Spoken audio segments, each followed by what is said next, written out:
vis pour travailler, ou simplement je travaille pour travailler. Je ne sais pas quelle est votre situation. Est-ce que vous travaillez, est-ce que vous étudiez, parce que je sais que la plupart sont des étudiants, vous étudiez juste pour étudier, ou bien vous étudiez pour vivre, parce que vous savez que votre vie en dépend, ou bien vous vivez pour étudier. Je ne sais pas si vous voyez. Ou bien, projetez-vous dans 2 ans, dans 3 ans, même maintenant déjà, parce qu'on ne travaille pas que quand on a fini les études. Projetez-vous dans 2 ans, 3 ans, si le travail a de l'importance pour vous. Et j'ai pris d'autres photos sur Internet. Ça c'est tout comme, je me demande bien pourquoi Dieu a créé le lundi. Et l'autre qui répond, pour nous punir d'avoir travaillé les dimanches. Le travail m'a tué. Et du coup, c'est pas la peine de travailler puisque je suis mort déjà et j'ai plus rien. Abolition du travail, travaillez-moi, jamais.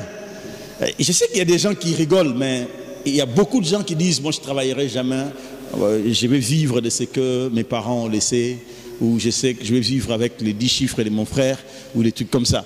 Et d'autres qui disent, le travail c'est le repos, n'est pas dérangé, et c'est la plage tout le temps. Mais quel est le plan de Dieu pour le travail? Genèse chapitre 2, verset 15. Dieu prit l'homme et le plaça dans les jardins d'Éden pour le cultiver, et pour les garder. Et là, nous sommes après le péché d'Adam et Ève ou avant le péché d'Adam et Ève? C'est une question. Avant. Vous êtes sûr? Ouais, c'est vrai. Ça se voit que vous lisez votre Bible. C'est avant même le péché que Dieu instaure le travail. Le travail n'est pas le fruit du péché. Je ne sais pas si vous vous rendez compte. Non, vous n'avez pas compris. Si nous travaillons, ce n'est pas parce que l'homme a péché que l'homme doit travailler. L'homme travaille parce que c'est dans l'ordre de la création.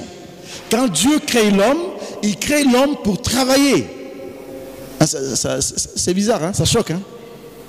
L'homme a été créé pour travailler. Donc si vous avez décidé de ne pas travailler, vous êtes complètement en rébellion. Et nous verrons un texte que l'apôtre Paul est en train de dire, vous êtes complètement en rébellion si vous ne voulez pas travailler.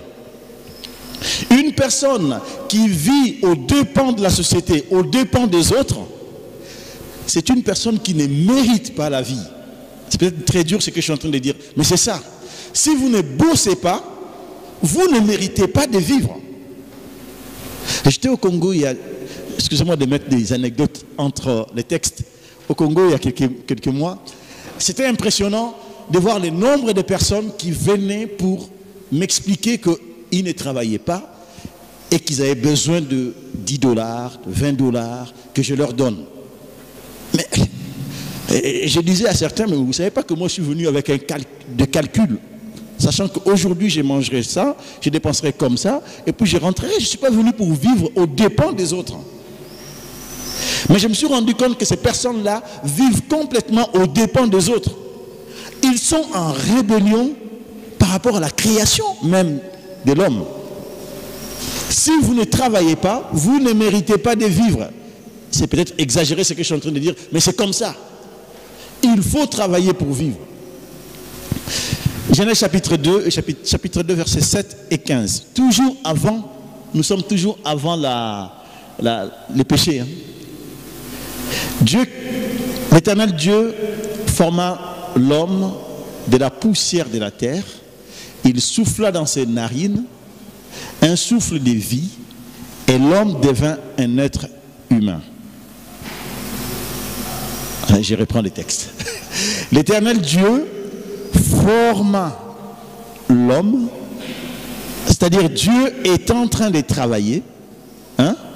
Dieu forma l'homme de la poussière de la terre, comme quand vous allez à la plage et vous faites un bonhomme, ou comme nous on faisait les voitures, à l'époque on faisait des voitures avec les papiers IBM. Je ne sais pas si ça existe encore. Les jouets, nous on fabriquait nos jouets, des trains avec des boîtes de corned-beef. Je me souviens que ma mère s'est blessée parce que j'ai laissé mon train juste sur les marches d'escalier et elle est sortie la nuit, pieds nus, et puis elle a marché, non, avec la gomme. Puis elle a marché sur mon train et sa jambe était coupée. Donc ce jour-là, j'ai décidé de ne plus créer les trains avec les boîtes de corned-beef. L'Éternel forma l'homme de la poussière de la terre, il souffla dans ses narines, donc pour qu'il ait la vie, et l'homme devint un être humain. Pour former l'homme, Dieu a dû travailler. C'est pour cette raison, l'homme ne peut pas laisser, Dieu ne peut pas laisser l'homme oisif. Verset 15, l'Éternel prit l'homme, c'est ce qu'on a lu tout à l'heure, et les plaça dans les jardins d'Éden pour les cultiver et pour les garder. Est-ce une punition que Dieu est en train de faire à l'homme? Non. Vous allez voir, c'est un verset qu'on aime bien. On remonte, on était au chapitre 2, là on remonte carrément au chapitre 1er. Au commencement, Dieu créa les cieux et la terre était informe et vide, Dieu dit. Donc il commence à dire, et après il s'arrête pour ne plus dire, il travaille et il forme l'homme. C'est très beau ça, hein? L'homme est formé. Mais le projet vient d'où pour former l'homme? Puis Dieu dit, après avoir dit et les choses se sont créées, il dit faisons, travaillons, hein? Faisons l'homme à notre image, selon notre ressemblance, et qu'il domine sur les poissons de la mer, sur les oiseaux du ciel, sur les bétails, sur toute la terre et sur tous les reptiles qui rampent sur la terre. Dieu créa l'homme à son image, il les créa à l'image de Dieu, il créa l'homme et la femme. C'est quoi la ressemblance de Dieu? C'est une personne qui travaille 6 jours. Vous vous souvenez ce que Dieu dit? Le 7e jour, Dieu se reposa de ses œuvres, de son travail. Il travaille 6 jours et le 7e jour, il se repose. Et qu'est-ce que Dieu fait le 6e jour? Il crée l'homme à son image. Quelle est l'image de Dieu? C'est une personne qui n'est pas oisif, une personne qui est à l'œuvre. D'ailleurs, Jésus, dans Jean chapitre 9, va dire « Mon Père est à l'œuvre, moi aussi, je suis à l'œuvre ». Jésus ne s'arrête pas de travailler. Il travaille, on voit même Jésus fatigué. Il est en train de travailler. J'aimerais bien vous dire, si vous vous dites chrétien, vous ne pouvez pas, et vous n'avez même pas les droits de ne pas travailler. Si vous ne trouvez pas de boulot, je comprends. Si vous ne trouvez pas du travail qu'une autre personne peut vous donner, je comprends. Vous déposez vos CV, vous ne trouvez pas du boulot, je comprends. Mais je ne peux pas comprendre que vous ne travaillez pas. Je ne sais pas si vous comprenez ce que je suis en train de dire. Quand vous refusez le boulot à la BAD, par exemple, hein, je comprends. Mais que vous ne travaillez pas, je ne comprends pas. C'est très dur ce que je suis en train de dire. Mais c'est la réalité en fait.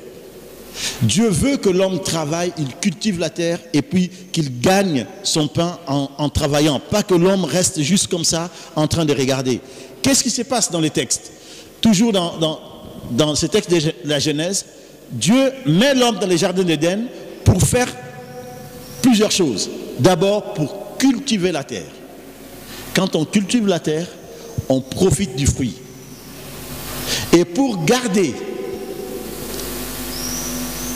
c'est pas juste on cultive et on détruit ce que Dieu a fait, mais pour prendre soin.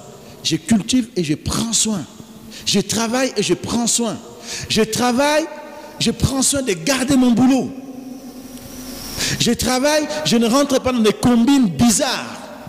Je travaille, je ne rentre pas dans des trucs qui va détruire mon travail. Je prends soin du travail que Dieu m'a donné. Est-ce que vous comprenez?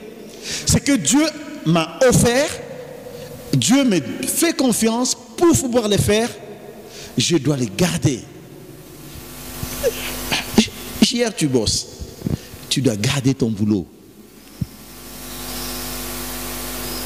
C'est pas seulement pour ton intérêt, mais c'est même l'obéissance à Dieu.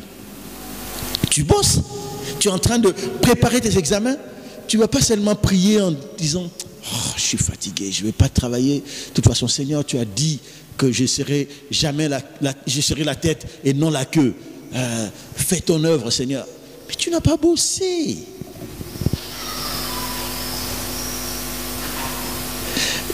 Verset 16. Verset 16.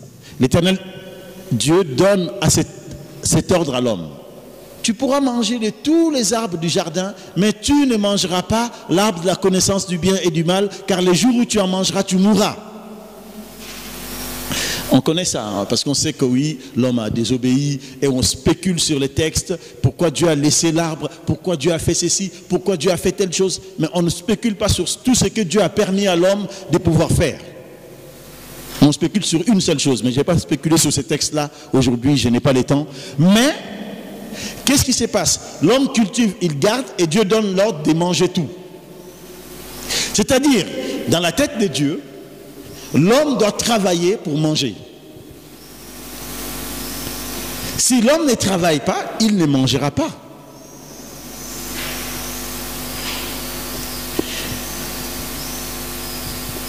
Adam, il travaille dans le jardin. Il commence à cultiver. Verset 18. Dieu y regarde. Il fait le boulot, nous travaillons sous le regard de Dieu. Dieu y regarde et puis il dit, il n'est pas bon que l'homme soit seul. Je lui ferai une aide semblable à lui. Il vient de créer l'homme. Pourquoi il a créé l'homme? Pour faire l'homme à son image, qui lui ressemble. Et il se rend compte, Dieu, que l'homme a aussi besoin de quelqu'un qui lui ressemble pour faire quoi? Pour bosser avec lui, pour prendre soin. Et qu'est-ce qui se passe? L'Éternel Dieu forma de la terre tous les animaux des champs et tous les oiseaux du ciel, et il lui fit venir vers l'homme pour voir comment il les appellerait, afin que tout être vivant portât les noms que lui donnerait l'homme. L'homme n'est pas seulement là pour travailler, l'homme est là aussi pour connaître les gens qui sont autour de lui, tout ce qui se trouve autour de lui, pour mieux maîtriser la chose. Mes amis, nous avons besoin d'acquérir des compétences pour le travail que Dieu nous donne. Non, vous n'avez pas compris. Nous avons besoin d'acquérir des compétences pour le travail que Dieu nous donne. Tu es porteur de sacs au port de Kinshasa. Tu as besoin d'acquérir des compétences sur la manière dont il faut porter les sacs pour ne pas se casser le dos. S'il faut aller à une formation pour ça, vas-y. Le Seigneur Dieu demande à l'homme de nommer les animaux. L'homme, pour prendre soin des herbes du jardin, prendre soin des animaux, l'homme devait les connaître. Et il faut les nommer. Et Dieu amène l'homme, amène les animaux, pardon, vers l'homme pour que l'homme puisse les nommer, pour que l'homme puisse reconnaître qui est qui et comment il va prendre soin. C'est autant de la négligence du travail de Dieu quand nous ne connaissons pas ce que nous avons comme boulot. En fait, le rôle du pasteur, c'est lui qui doit faire. Je ne sais pas si vous comprenez. Non, vous n'avez pas compris, c'est pas grave. C'est mon travail. Moi, j'ai compris ça. Vous n'avez pas compris, c'est pas grave. Mais est-ce que vous comprenez votre boulot? C'est que Dieu attend de vous. Tu es étudiant, n'est-ce pas? Tu sais quelle est l'importance des études? Ce n'est pas seulement pour gagner l'argent à la fin. L'importance des études, c'est pour acquérir des compétences et être capable de placer des mots sur ce qui nous arrive, sur ce que nous pouvons faire dans la vie. C'est très important. Et quand je néglige les maths, parce que je ne suis pas très fort en maths, ça peut la peine de faire des études. Si je néglige la géographie alors que c'est dans le programme de mes cours, il y a quelque chose qui ne marche pas très bien. Et si je suis là pour tout cacher, pour jouer des rôles tout en cherchant qu'on me donne de l'argent pour gagner de l'argent, alors que je ne fais rien, je suis en train de sortir carrément du plan que Dieu a fixé pour moi. Il faut que j'aille vite pour arriver là où j'aimerais bien arriver. Et puis Dieu, il amène les animaux vers l'homme et il se rend compte qu'il n'y a pas de semblable pour l'homme. Qu'est-ce qu'il va faire? Au boulot. Les temps me manqueraient. Non, j'ouvre une parenthèse. Avez-vous déjà remarqué comment Dieu a créé les ciels et la terre? Je vous explique quelque chose qui se passe. Il dit que la lumière soit, la lumière fut. Et Dieu sépara les jours et la nuit. Et à la fin du premier jour, on nous dit, Dieu vit que cela était bon. Ainsi il eut une nuit, il eut un matin, et Dieu dit. Il crée. Après on nous dit à la fin, Dieu vit que cela était bon. Il eut une nuit, et un matin, Dieu dit. À la fin de la création de la chose du jour, Dieu vit que cela était bon. Je ne sais pas si vous avez déjà vu ça. Ça veut dire quoi? Ça veut simplement dire que quand nous travaillons, nous avons besoin de prendre le temps d'apprécier ce que nous venons de faire et de réfléchir à ce que nous pourrions faire demain. Qu'est-ce que Dieu est en train d'apprendre à l'homme? Dieu est en train d'apprendre à l'homme, c'est que nous ne pouvons pas nous contenter seulement de ce que nous faisons et dire « Ah, c'est bien, la routine va continuer. Ah oui, c'est comme ça. Oui, de toute façon, ça n'a pas marché. C'est pas de ma faute. Moi, j'ai prié, j'ai demandé au Seigneur, mais le Seigneur n'a rien fait. Moi, j'ai fait, mais il n'y a rien. » Non. Est-ce que nous avons le temps de faire l'examen de conscience de notre vie et de dire « Il y a quelque chose qui ne marche pas. Ça fait quand même 5 ans que je suis là. Et je n'arrive pas à travailler, c'est pas possible. Ça fait quand même 10 ans que je tourne, et rien ne marche, c'est pas possible. Qu'est-ce qui m'a permis un jour d'avoir de quoi manger? Ah, j'ai pu faire ça, ça. Est-ce que je ne pourrais pas le développer un tout petit peu? C'est cette réflexion-là qui nous manque. Et Dieu, quand il a amené les animaux vers l'homme pour le nommer, et il se rend compte qu'il n'y a pas une personne semblable. Il se met au boulot et il travaille, et qu'est-ce qu'il fait? Les chefs-d'œuvre. Dieu prit du côté de l'homme une côte, il prit une côte et referma la chair à sa place. C'est un médecin, hein? La chirurgie, hein? C'est carrément ça qu'il fait. Il est au boulot. Et Dieu forma une femme de la côte qu'il avait prise de l'homme. Et il l'amena vers l'homme. L'homme dit, on l'appellera femme. Hein. On ne voit pas trop bien ça, mais quand on regarde en hébreu, on voit bien les jeux de mots que l'homme est en train de jouer. Parce que l'homme en hébreu c'est Ish, et la femme en hébreu c'est Isha. Donc Ish, Isha. Donc on l'appellera Isha. Donc il rajoute juste un A à la place pour dire, c'est pareil à moi, mais elle a quelque chose de plus. Un A de plus. Non, c'est pas ça. Elle a quelque chose de plus. C'est quelque chose de plus que Dieu a donné à l'homme. Il y a quelque chose de plus que Dieu a donné à l'homme, c'est la femme. Et puis on voit bien le poème qu'il fait. Hein. Voici cette fois-ci l'os de mes os, la chair de ma chair. Et je pense que Dieu était surpris de voir l'homme devenir un poète après avoir fait ça. Tout ça, c'était avant la création. Tout ce travail, c'est avant la création, avant la chute, pardon. Qu'est-ce qui se passe après la chute?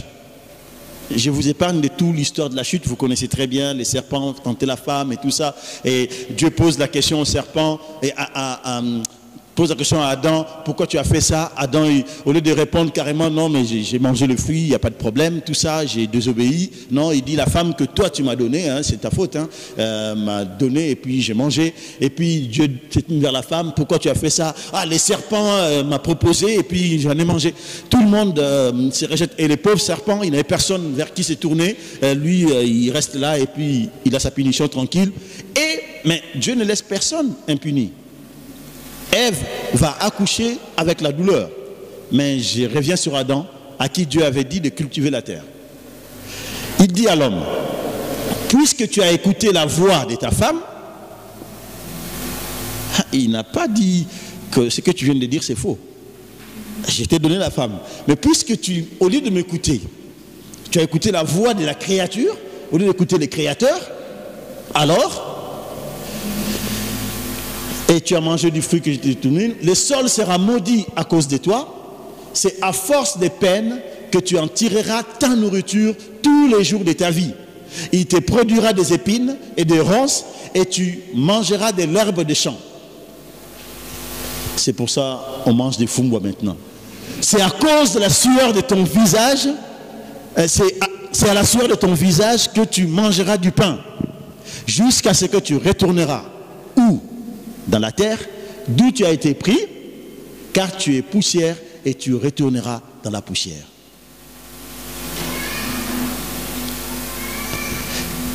Qu'est-ce qui se passe là, mes amis? Est-ce que ça veut dire que Dieu a maudit le travail? Regardez bien les textes. Je vous ai bien dit, le travail fait partie d'ordre créationnel. C'est comme ça que les théologiens ils disent. Ça fait partie d'ordre créationnel, pour faire un peu de la théologie. Mais le travail fait partie de ce que Dieu voulait pour l'homme. Que l'homme puisse travailler dans des conditions paisibles. Mais qu'est-ce qui se passe après le péché? Le travail a été annulé? Non. Mais qu'est-ce qui se passe avec le travail? Regardez les textes. Je propose juste de regarder les textes. La souffrance, c'est les conditions du travail qui changent. Mais est-ce que Dieu est en train de dire ne travaille plus parce que les conditions ont changé?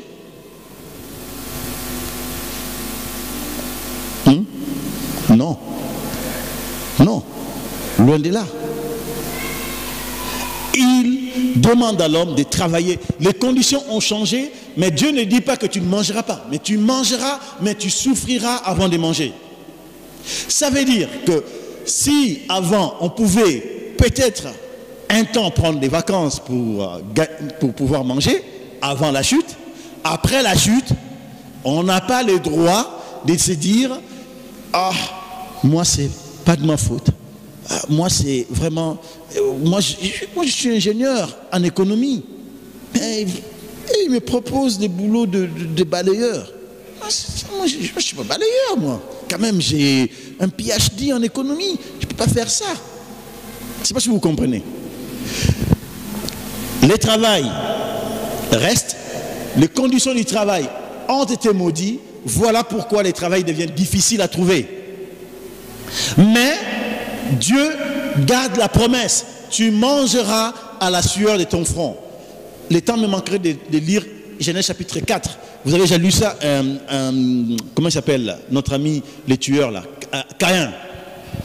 Caïn, il va tuer son frère et Dieu va le chasser. Hein? Et Caïn va faire une prière en disant, te voilà maintenant, tu me chasses devant ta face. Si quelqu'un me voit, il me tuera. Vous avez déjà vu ça? Et quelle est la réponse de Dieu? Si quelqu'un tue Caïn, Caïn se vengera 7 fois. Et Dieu met un signe sur Caïn pour qu'on ne le tue pas. Je vais vous dire, dans cette promesse, qui est une promesse, hein, même si c'est une malédiction, mais qui est une promesse, Dieu dit, c'est à la sueur de ton front que tu mangeras jusqu'à ce que tu retourneras poussière, d'où tu as été tiré. Dieu veut simplement dire, je suis présent. Dans ta souffrance, je suis présent. Et je n'ai pas du tout oublié. Il te permettra de manger du pain. Venons-en à juste bouger la souris, peut-être taper sur le... Voilà, c'est bon. Ça c'est Paul. Je finirai par là avec quelques applications. L'apôtre Paul, c'est dans 2 Thessaloniciens, chapitre 3, verset 10. Voilà, j'ai oublié de mettre la référence. 2 Thessaloniciens, chapitre 3, verset 10. Juste pour expliquer le contexte de ces textes, pour que vous puissiez comprendre pourquoi je suis en train de le dire. L'apôtre Paul arrive dans l'église des Thessaloniciens, et les Thessaloniciens, qu'est-ce qu'ils disent? Ah, c'est très difficile de travailler. De toute façon, nous, on est sauvés. Le Seigneur va revenir bientôt. Ce n'est pas la peine de travailler parce qu'on attend son retour. Il viendra nous prendre et nous allons partir avec lui. C'est pas la peine d'amasser de biens dans ce monde. C'est pas la peine de gagner de l'argent. C'est pas la peine de construire des maisons. C'est pas la peine de vivre. Nous attendons son retour et quand il reviendra, nous partirons avec lui. C'est très beau, hein? Moi je trouve ça très spirituel et je pense, oui, c'est comme ça qu'on doit vivre. On ne vit pas pour ce monde, on vit pour le monde à venir. Je suis d'accord avec les Thessaloniciens. Mais le problème des Thessaloniciens, c'est que le fait de ne plus vivre, ils vivaient aux dépens des autres en attendant le retour du Christ. En spiritualisant leur oisivité, ils trouvent une excuse pour ne pas travailler. En effet, lorsque nous étions chez vous, c'est l'apôtre Paul qui parle, nous vous donnions cette injonction. Si quelqu'un ne veut pas travailler, qu'il ne mange pas non plus. Il n'y a pas d'amen, c'est pas grave, moi je dis amen à cette parole. Si vous ne voulez pas travailler, ne mangez pas. Or, nous apprenons que certains d'entre vous vivent dans l'indiscipline et qu'au lieu d'agir, ils s'agitent. Au lieu d'être en action, c'est Paul, hein? Au lieu d'être en action, au lieu de travailler, au lieu de chercher du boulot pour gagner du pain, eux ils sont là en train de s'agiter. Alléluia, le Christ reviendra. Tu sais, mon frère, et ils s'engagent dans l'église. C'est eux qui sont là en train de jeûner, de prier. Ils passent des nuits dans l'église. Ils font. Si vous lisez les contextes, je vous encourage, lisez 1 Thessaloniciens et 2 Thessaloniciens. Les biblistes disent c'est la crise spiritualiste. Ils sont tellement spirituels, trop spirituels pour nous, ici en Tunisie ou au Congo. Ils sont tellement spirituels, les gens de Thessalonique, qu'ils ne font plus rien, ils s'agitent, mais ils ne sont pas dans l'action. Et Paul appelle ça de l'indiscipline. C'est-à-dire, si tu ne travailles pas, tu es indiscipliné. Non, vous n'avez pas compris. Paul dit, le travail, c'est la discipline. Le manque de travail, si tu ne travailles pas, c'est l'indiscipline. C'est ce que Paul est en train de dire. Parce qu'il dit, nous ordonnons. En grec, le mot veut dire, nous obligeons. Ou bien, nous vous... Tel que ça dit, c'est on vous prend et on vous met là devant les faits accomplis. C'est ce que ordonner veut dire. Nous mettons ces gens-là devant les faits accomplis. Nous les y encourageons dans le Seigneur Jésus-Christ de travailler paisiblement et de manger leur propre pain. Est-ce que vous comprenez? Ce n'est pas de l'égoïsme qu'il est en train de dire. C'est-à-dire, si une personne ne fait pas d'effort pour trouver de l'argent pour vivre, ce n'est pas la peine de lui donner de l'argent. Cette personne-là est indisciplinée. C'est ce que l'apôtre Paul est en train de dire. Si dans l'église, nous avons des gens qui ne veulent pas travailler, qui ne peuvent pas travailler, ce n'est pas la peine, ils sont indisciplinés. Venons-en au Congo. Pourquoi tant de Congolais ne travaillent pas? Qu'est-ce qui manque aux Congolais de devenir des vrais cordonniers? J'ai regardé les maisons, comment la maçonnerie était faite. J'étais quand même choqué. Parce que moi, je suis fâché avec les Tunisiens quand ils font les finitions ici. Je trouve que les finitions des Tunisiens sont des fois mieux que certains de nos maçons. Vous savez pourquoi? Parce que les gens ne prennent pas le temps de faire ce que Dieu fait. S'arrêter et de voir si c'est bon. Et c'est ça qui nous manque au Congo.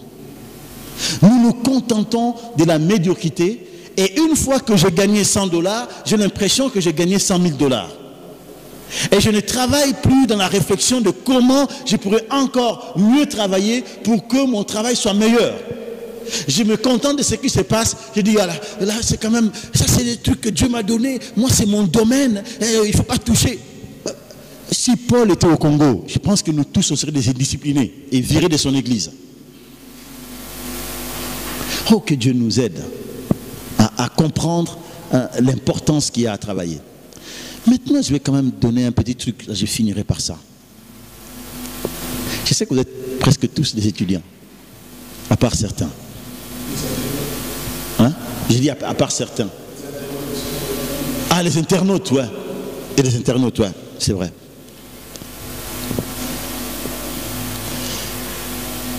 Quelle est notre réflexion sur le travail? Quelle est notre, je dirais, quelle est notre philosophie du travail. Est-ce que notre philosophie du travail, c'est j'ai fini avec mon diplôme, je vais déposer mes CV à gauche à droite, si je trouve du boulot, c'est bon, si je ne trouve pas, je vais aller ailleurs pour chercher encore du boulot? Ou bien notre philosophie du travail, c'est j'ai mon diplôme, je vais déposer mes CV. Si je ne trouve pas du travail, qu'est-ce que je peux faire? Un petit truc qui me permettra de gagner de l'argent en attendant que je trouve du boulot. Je ne sais pas si vous comprenez ce que je suis en train de dire. Qu'est-ce que je peux faire qui peut être même ridicule aux yeux des hommes que je pourrais faire pour gagner de l'argent? Si notre philosophie du travail est seulement aux dépens du diplôme que nous sommes en train de faire, nous sommes les plus malheureux de tous. Mais si notre philosophie du travail, c'est que je travaille, j'ai mon diplôme, mais je réfléchis au plan B, au cas où ça ne marche pas, pour ne pas dépendre toujours de mes parents, les choses changent. Nous sommes dans l'ordre créationnel même de Dieu. Donc que Dieu aide les Congos à comprendre ça. Je vais faire un témoignage et j'ai fini. Vous connaissez Colgate, pâte de dentifrice, Colgate. Colgate, c'est un chrétien qui est à l'origine de Colgate et je suis fier de voir que vous avez au moins une fois brossé vos dents avec Colgate. En brossant les dents avec Colgate, vous participez aussi à la mission, vous ne savez pas, parce que ça continue toujours.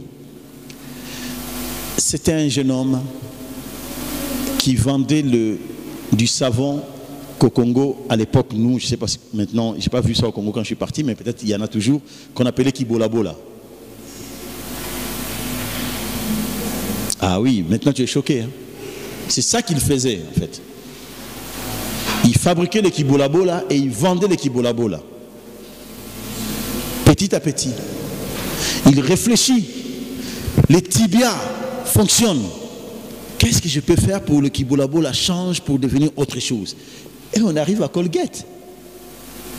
C'est très beau ça. Mais qu'est-ce qu'il faisait? Il prenait son argent, quand il gagnait, il donnait la dîme à l'église. Et il travaillait encore plus pour donner plus à l'église et pour gagner aussi plus. Comme Sarkozy disait, travailler plus pour gagner plus. Donc lui, il faisait ça vraiment. Et petit à petit, il commençait à gagner et il prenait 20% au lieu de 10% et il donnait. 30% au lieu de 10%, il donnait. Jusqu'à 50% de ses bénéfices, il donnait. Et il monte jusqu'à 90%. À sa mort, il donnait 90% de ses bénéfices pour l'œuvre de Dieu et il gardait 10%. Mais il était toujours riche dans les 10%. Je ne prêche pas l'évangile de la prospérité, mais je suis en train de vous dire une personne qui a compris la philosophie du travail. Il prend soin. Il réfléchit. Qu'est-ce que je peux faire? N'avait-il pas de diplôme? Il en avait, mais il ne trouvait pas de boulot. Kibolabola comme plan B. Quel est votre plan B? Peut-être n'avez jamais réfléchi à ça. Quel est votre plan B? Je suis sûr qu'ici, il y a certains qui ne savent même pas comment repasser une chemise. Certains ne savent même pas comment faire la cuisine. Certains ne savent même pas comment réparer leurs chaussures quand ça s'ouvre. Je ne sais pas, j'ai beaucoup parlé, je dois m'arrêter, j'ai dépassé le temps. Mais le Congo changera. Mais pas par les autres personnes. Le Congo changera quand nous qui sommes ici dans cette salle, nous changeons notre philosophie du travail. Et le Congo change. Vous êtes en train de dire, ah oui, c'est beau ce que tu dis, mais on ne se voit pas là-dedans. Mais je vous dis un jour, vous serez dedans. Gérard, dont je vous ai parlé tout à l'heure, les jeunes Camerounais, il était au GBU au Maroc. À un camp biblique, on disait, l'Afrique peut changer seulement avec des gars comme vous. Ça passait comme ça. Il disait. Lui, il voyait son 3e cycle, et puis aller travailler en télécommunication dans les trucs. Il est allé en France pour faire son 3e cycle. Il a acheté la maison, il a pris la nationalité française. Il a tout fait pour rester en France. Mais la prophétie l'a suivi. Et heureusement qu'il était en train de réfléchir à son plan B, de rentrer un jour au Cameroun pour faire ce qu'il fait en France, le faire au Cameroun. Mais ce n'est pas le Cameroun, c'est au Congo. Parce que la prophétie était l'Afrique. Ce n'était pas le Cameroun. Et là, j'ai fait une prophétie pour le Congo. Ça changera si certaines personnes ici changent leur philosophie du travail. Le Congo va changer. J'étais dans un camp biblique quand quelqu'un a dit, dans cette salle, il y a des personnes que Dieu appelle à la mission pour l'Afrique du Nord. J'étais dans la salle, j'étais étudiant et je ne comprenais rien du tout de tout ce que la personne disait. On vient me dire, j'ai pensé à toi, j'ai dit oui, ça va. Moi, je fais architecture, moi je suis architecte, moi j'ai besoin d'une grande maison, une grosse voiture et tout ça. Moi, c'est une histoire de mission. Je donnerai pour la mission, moi. Mais on me donne maintenant pour la mission. C'est pas grave. Mais j'ai compris. J'étais là, mais je ne comprenais pas que la prophétie était pour moi. Et je sais que vous êtes là, vous vous dites, oh, nous vous ordonnons à travailler. Oh, que Dieu nous donne cette manière de voir les choses et de changer même notre manière de réfléchir sur nos études. Je prends une minute. J'ai parlé d'une personne que peut-être certains connaissent, M. Bedoumbra. Il était ici, il était même vice-président à la BAD et tout ça. Une fois, je lui ai demandé, en 2004, je ne sais plus, ou 2005, peut-être j'oublie la date, Justin, si tu te souviens, tu me rappelleras, de parler aux étudiants qui finissent leurs études, comment faire un bon CV et une lettre de motivation pour trouver du boulot. Comme lui, il était directeur à l'époque à la BAD, je me disais, il va donner des topos et tout ça. Et il arrive, il a dit beaucoup de choses. Il a invité d'autres directeurs, d'autres chefs de division comme M. Ilunga, Lobé qui étaient là. Et lui, il parlait. Et puis les étudiants étaient là, ils écoutaient. Et puis à la fin, une personne a dit, mais votre vie est facile. Parce que vous avez cherché du boulot 2 ans après, vous avez trouvé, et puis vous êtes rentré à la BAD et vous avez fait votre carrière, toute votre carrière à la BAD et tout. Ah, mais c'est extraordinaire. Il a dit oui. Et puis le gars, il dit, mais où est la main de Dieu là-dedans? Et c'était rigolo ce qu'il a dit.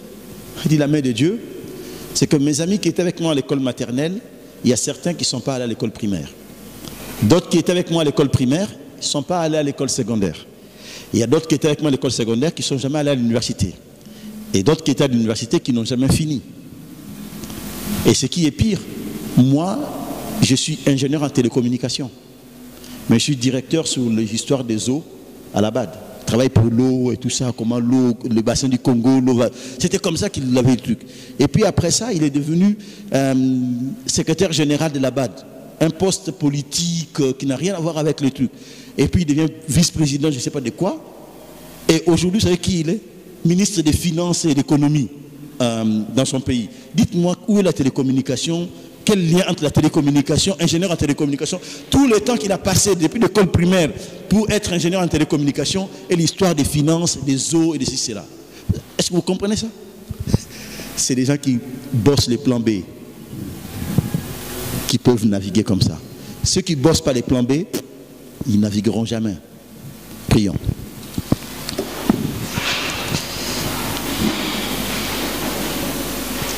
Seigneur, tu sais que nous sommes souvent très oisifs et nous dépendons tellement des autres. Et Seigneur, nous ne réfléchissons même pas, même en tant qu'étudiants, de réfléchir comment nous pouvons gagner notre pain et comment nous pouvons vivre aujourd'hui.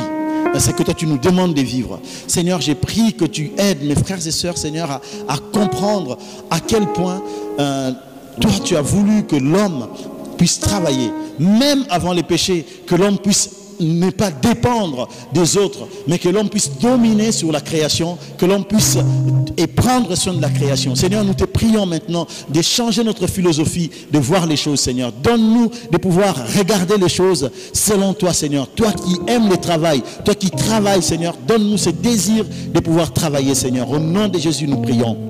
Amen.